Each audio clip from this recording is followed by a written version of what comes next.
we continue to get some reaction around the Thabo Bester story. South African Federation of Trade Unions is calling on government to immediately terminate the G4S contract to run the Mangaung Correctional Facility. It follows the escape of convicted rapist and murderer Thabo Bester from the maximum security prison in May of last year by faking his own death. The private security company is in a 25-year public-private partnership with government. Their contract is expected to run until 2026. Let's get some analysis now, joined by Zwelinzima Vavi, SAFTU General Secretary. Very good evening to you, Mr. Vavi. Thank you for your time. I mean, what we've seen this week is a damning timeline, which essentially shows that government knew about Thabo Bester's escape as early as October of 2022, but failed to act. What's your take? Scandalous. So disappointing, but not surprising. We have already observed and took a position as SAFTU that many South Africans do not realize that we've actually arrived inside the house where its big letters is written, failed state. This is a type of story that can make a very popular movie all over the world, and yet it's a real story in South Africa. A dangerous prisoner manages to walk out. He didn't escape, you're using the wrong word. He walked out because he corrupted the system. Because generally, the system is very corrupted, it's very corrupt.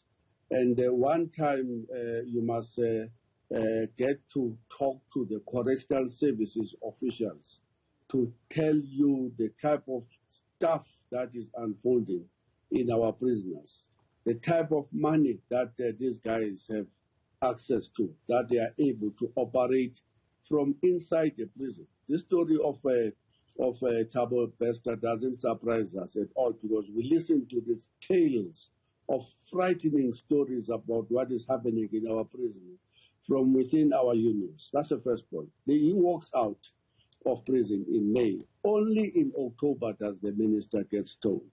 The minister keeps quiet, doesn't tell the potential victims, doesn't tell the survivors, does not warn the country that a very dangerous prisoner has escaped from prison and is walking free in the streets of South Africa. We wonder how many women came across him who, because of the terrible record of our criminal justice system, will not dare come out to tell their encounters with this monster. Only in April, thanks to an independent progressive newspaper, Roundup, we get to know that this guy has been out of prison for 11 months and is about to celebrate a year as a free man in the coming month. And then everything else starts to unfold. There's a scramble by the ministers who don't know where to touch and who are totally uncoordinated between the police, the intelligence, the correctional services, and eventually, and I think that this guy made a mistake by leaving the country. Had he stayed here, we would have never been found here in South Africa, because the killers of AKA are still roaming. The fiasco we have seen about the killing of Senzo Meyiwa does not convince anybody that the people that are arrested were really behind his killing, when none of the 6 people who were witnesses to that killing are enlisted as the witnesses. We are in a failed banana republic, and it's very sad, because we still have to conclude the 3rd decade of our democracy, and yet we're finding ourselves in a situation like this. Terrible.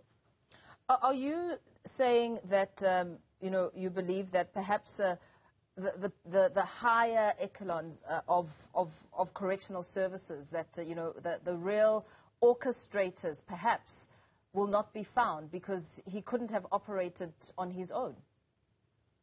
You can't bring in a body into a prison. Just imagine, a body needs to be in a deep refrigerator and with particular degrees very low so that it doesn't decompose. You cannot have a cooperation between that type of a facility with a wrong person whose family may not even be aware that their loved one is the one that was banned inside the prison. You cannot get into the prison with a body, put that body into a cell, find paraffin, matches, and everything that was used to light the mattress with the body on top of it. You cannot then walk out of the prison, just walk out without the cooperation of the highest echelons in the prison. Above all that, you cannot have a cell phone, iPad, or computer that you can hold a full party inside the prison, misleading and conning senior people, serious people who are business people to come to a party of a CEO supposedly somewhere in America when that person is in the country. Surely that requires a total cooperation with the authorities. National Police Commissioner Fanny Masemola had said that G4S officials at the Mangaung Correctional Center would not cooperate with the police. He says that police had questions around Bester's DNA and whether his mother, Maria Mabaso, was really his mother. Also saying that at the time they didn't know that G4S were also suspects in this matter. I mean, what does that also speak to in terms of accountability and what's likely to happen to G4S, considering what we've heard in terms of the time frame of the contract? Of course, yesterday we got to know that the camera system on those hours was suddenly not working. Yet another level of high-level cooperation with the escape and with the walking out of prison by a very dangerous criminal. And stuff two is very clear. The government have no option but to take the advice of the parliamentarians. We have already said that there is no reason for the government to keep this contract.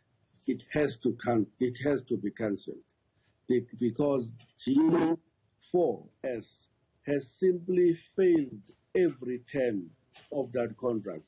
They were employed here to keep dangerous prisoners, people who have been removed from society because they have wronged society. They were contracted to put these people in prison until they serve all their terms. Who can trust them? If this spectacular story continues to play itself out in our country almost every day of our lives, we are convinced that the government must take the opportunity to let them go. In any case, we don't believe that the correctional services or any kind of security to the citizens must be handed over to the private sector to use to generate profits on. You cannot give over the security of the citizens to private entities. You cannot hand over our security that is supposed to be provided to us by both the police and the army to private firms. You cannot give over education, healthcare, water provisions, electricity, public transport, or even the responsibility of the state to clean environment to the private firms to provide those basic services. Keeping prisoners in prison is one of the most basic services that actually accrues from the constitution of the country that gives the primary responsibility of the security of the citizens of the country to the government, to the state. And when the state abdicate and outsource that responsibility to multinational corporation, whose only reason for existence, unlike the state, whose only reason for existence is to maximize profits on behalf of the shareholders, not to provide any kind of service. And government, unfortunately, has been terribly embarrassed with its path towards deeper levels of neoliberalism, undermining the role of the state to provide services and other basic services to the citizens of our country. Shame on the ANC government. This is unbelievable coming from a party that once boasted to be a working class bias party, a left-leaning party, a party centered around the needs of the people, and all of it flowing from the Freedom Charter, a slogan that says the people shall govern. Where is all of that when we now get to be told that our lives are being governed by a company coming from somewhere in Europe, which is now providing security to the citizens of the country? Where are we now with that? Very well. Thank you so much, Mr. Zwelinzima Vavi, SAFTU General Secretary, giving some insight there when it comes to the developments around the convicted murderer and rapist Thabo Bester.